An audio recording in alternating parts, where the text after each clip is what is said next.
Doctor Yunus প্রসঙ্গ। আপনি জানেন যে আপাত দৃষ্টিতে কিন্তু মনে হচ্ছে যে ডক্টর ইউনূসের সাথে একটা কম্প্রোমাইজ এ চলে যেতে যাচ্ছে সরকার এবং এরই মাঝে একটা সংবাদ আসলো যে ডক্টর ইউনূসের বিরুদ্ধে হয়রানি বন্ধের আহ্বান জানিয়েছেন ৪ জন মার্কিন সিনেটর এবং তারা সকলেই ডেমোক্র্যাট দলের সদস্য।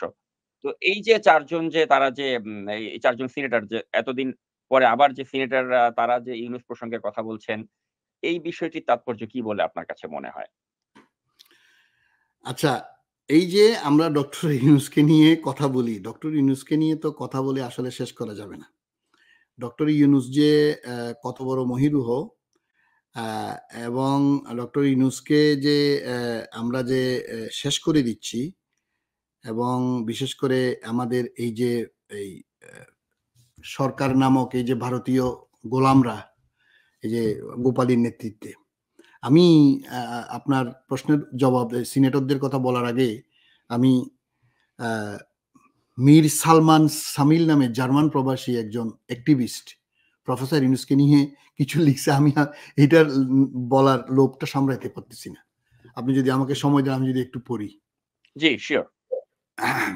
উনার জন্মদিনে এই শুভেচ্ছা, এটা অনেকে শেয়ার করছে, আমার খুব ভালো লাগছে। আমি একটু আমার দর্শকদের শুনাই। বাঙালি জনগোষ্ঠীর মধ্যে মোটামুটি গত কয়েকশো বছরের জন্ম নেওয়া একমাত্র গ্লোবাল সেলিব্রিটি হলেন প্রফেসর মোহাম্মদ ইউনূস। তিনি কত বড় মাপের ব্যক্তিত্ব সেটা বোঝার ক্ষমতা আমাদের ৯০ ভাগ বাঙালির এখনো হয়নি। বাঙালি আরো ৩০-৪০ বছর লাগবে প্রফেসর ইউনূস কোন মাপের মানুষ সেটা জানতে। নোবেল লরিয়েট প্রফেসর ইউনূস এটা তার সব পরিচয় না। পৃথিবীর সবচেয়ে সম্মানজনক ৩টি পুরস্কার এই পর্যন্ত ১২টা ব্যক্তি পেয়েছেন। ৩টা পুরস্কার হলো নোবেল, আমেরিকান প্রেসিডেন্সিয়াল অ্যাওয়ার্ড, মার্কিন কংগ্রেশনাল অ্যাওয়ার্ড। ইতিহাসে এই ৩টি পুরস্কার যে ১২ জন পেয়েছেন, তাদের মধ্যে উপমহাদেশ আমাদের মোহাম্মদ ইউনূস একজন। বিশ্বের সর্ববৃহৎ এবং সর্বোচ্চ সম্মানজনক প্রতিযোগিতা হলো অলিম্পিক গেমস। ধনী দেশগুলো হাজার হাজার কোটি টাকা খরচ করে অলিম্পিক হোস্ট হয়।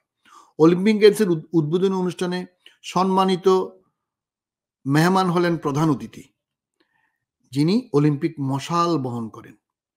জাপানের মতো দেশে ২০২০ সালে এই মশাল বহনকারী ছিলেন আমাদের প্রফেসর ইউনূস। এটা কি ভাবা যায়? এটা কি কারো দ্বারা সম্ভব? ২০২৪ সালের প্যারিস অলিম্পিকের মূল থিম করা হয়েছে প্রফেসর ইউনূসের সামাজিক ব্যবসা তত্ত্বের উপর ভিত্তি করে। ফ্রেঞ্চদের মতো নাকুচা জাতির গর্বের অলিম্পিক গেমসের ওয়েবসাইটে টাইটেল পেজে একজন ব্রাউন মুসলমান ডক্টর ইউনূসের ছবি। চিন্তা করা যায়? ফ্রেঞ্চদের সম্পর্কে যারা টুকটাক খবর রাখেন তারা বুঝবেন ব্যাপারটা কত আনইউজুয়াল। প্রফেসর ইউনূসের ব্রেন চাইল্ড, ক্ষুদ্র ঋণ, সামাজিক ব্যবসা ৩.0, এই ৩টা তত্ত্বই গ্লোবাল কমিউনিটি গ্রহণ করেছে। এই ৩টা তত্ত্বের যে তিনটা খুব ভালো আমি ব্যক্তিগতভাবে মনে করি না। যে কোনো সুদভিত্তিক পদ্ধতি ভালো নাও হইতে পারে, তবে পয়েন্ট হলো সারা বিশ্ব এটাকে গ্রহণ করেছে। সামাজিক ব্যবসা ও ৩.0 এই দুইটা খুবই জনহিতকর তত্ত্ব, এটা নিয়ে কোনো বিতর্ক নেই। বর্তমানে জীবিত লিভিং ইন্টেলেকচুয়ালদের যে কোনো তালিকাতে প্রফেসর ইউনূস টপ 5-এ আছে।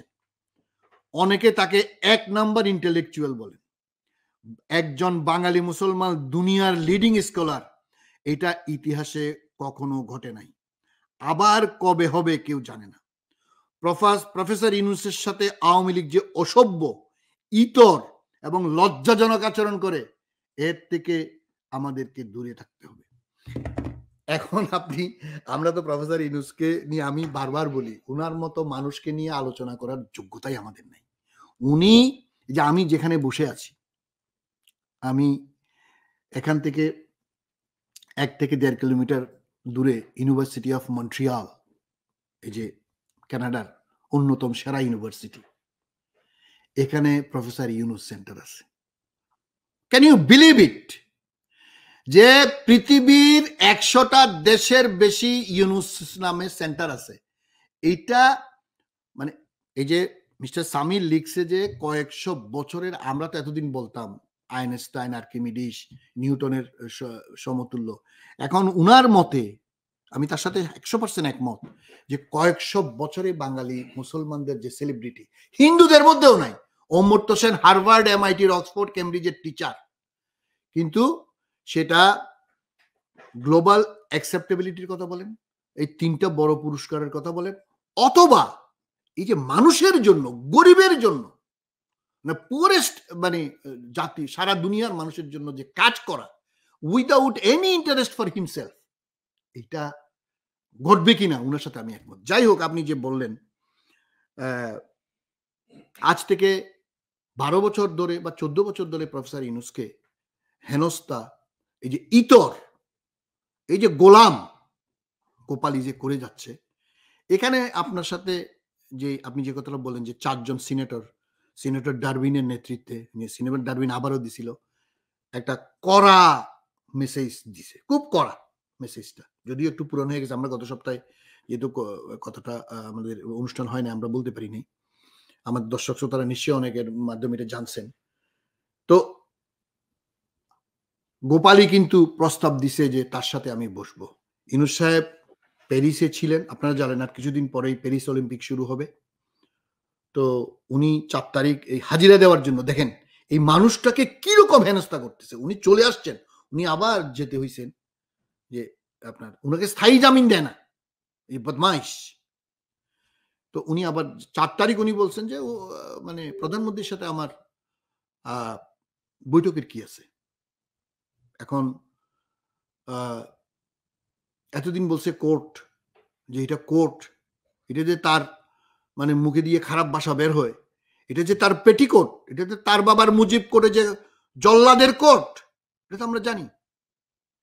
তো প্রফেসর মোহাম্মদ ইউনূসকে আপনি শুরুতে যে কথাটা বলছিলেন বেগম খালেদা জিয়ার ব্যাপারে সোচ্চার বা আন্তর্জাতিক মিডিয়াতে কথা বলেন না তারেক রহমান, তার মেয়ে মনিকা সোচ্চার, সারা পৃথিবীর সোচ্চার, যেটা বেগম খালেদা জিয়ার জন্য হওয়া উচিত ছিল, আরো বেশি হওয়া উচিত ছিল, কারণ উনি অলরেডি জেলে লাস্ট 6.5 years, কিন্তু সেটা হচ্ছে না। কিন্তু ইউনূসের ব্যাপারে এখন টনক হয়তো একটু নড়ছে, কারণ তার ভাতার হয়তো বলছে যে তুমি ইউনূসকে নিয়ে আর ধাক্কাধাক্কি করিও না, তোমাকে 2024 সালে, 18 সালে, 14 সালে আমি বাঁচাইছি, এখন আর বাঁচাইতে পারবো না। হয়তো এই যে তার ভারত সফর করে আসলো 2 বার পরপর, প্রথমে ওথ টেকিং সেরেমনিতে গেল মুদির, পরে মুড টুথ গার্গেল করে আইসে এখন হয়তো বলতেছে যে ইউনূসের সাথে তুমি কম্প্রোমাইজ করে ফেলো, সব জায়গা আর আমরা ট্যাকেল করতে পারবো না, আমার ধারণা।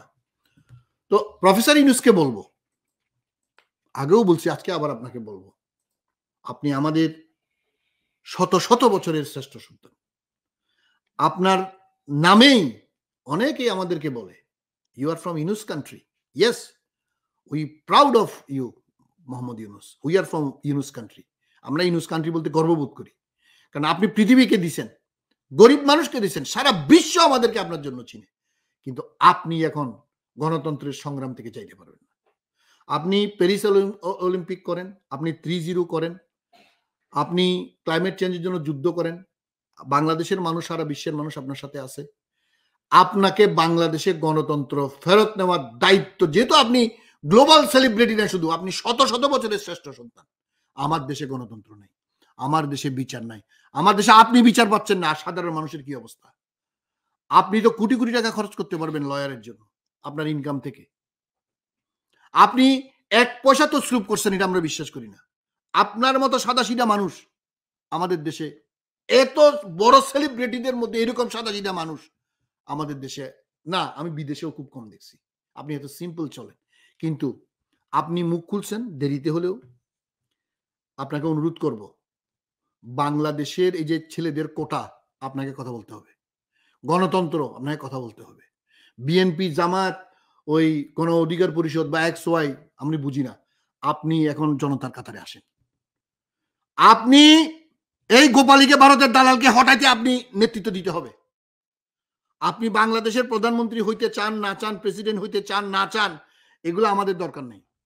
আপনি নামলে, আমি মনে করি এখন বেগম খালেদা জিয়া জেলখানায়, খালেদা জিয়াকে ওরা বার করে দিছে, তারেক রহমান বিদেশে। আমি তো চাই যে দেশের জনগুরুত্বপূর্ণ যে বিষয়গুলো আমাদের সামনে এই রিসেন্ট টাইমে যেগুলো একের পর এক আমাদের সামনে আনফোল্ড হলো, এই যে আসাদুজ্জামান মিয়া, বেনজির আহমেদ, মতিউরের ছাগল কাণ্ড, তারপরে এই যে আবেদ আলী, এই সব ইস্যুতে আমি চাই ডক্টর ইউনূস কথা বলুক, এবং এগুলি রেলেভেন্ট, যেটা সরকারকে কাঁপিয়ে দিচ্ছে এই বিষয়গুলো।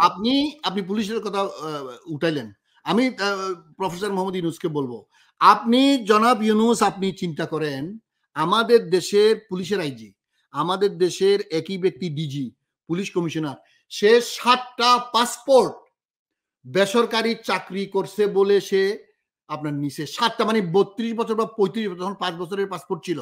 পুলিশের IG Benazir Ahmed, with the permission of Sheikh Hasina and all establishment of the country, সে বেসরকারি কাজ করে বলে পাসপোর্ট নিয়ে সারা পৃথিবী ঘুরছে এবং সে 35 বছর চাকরি করে গেছে।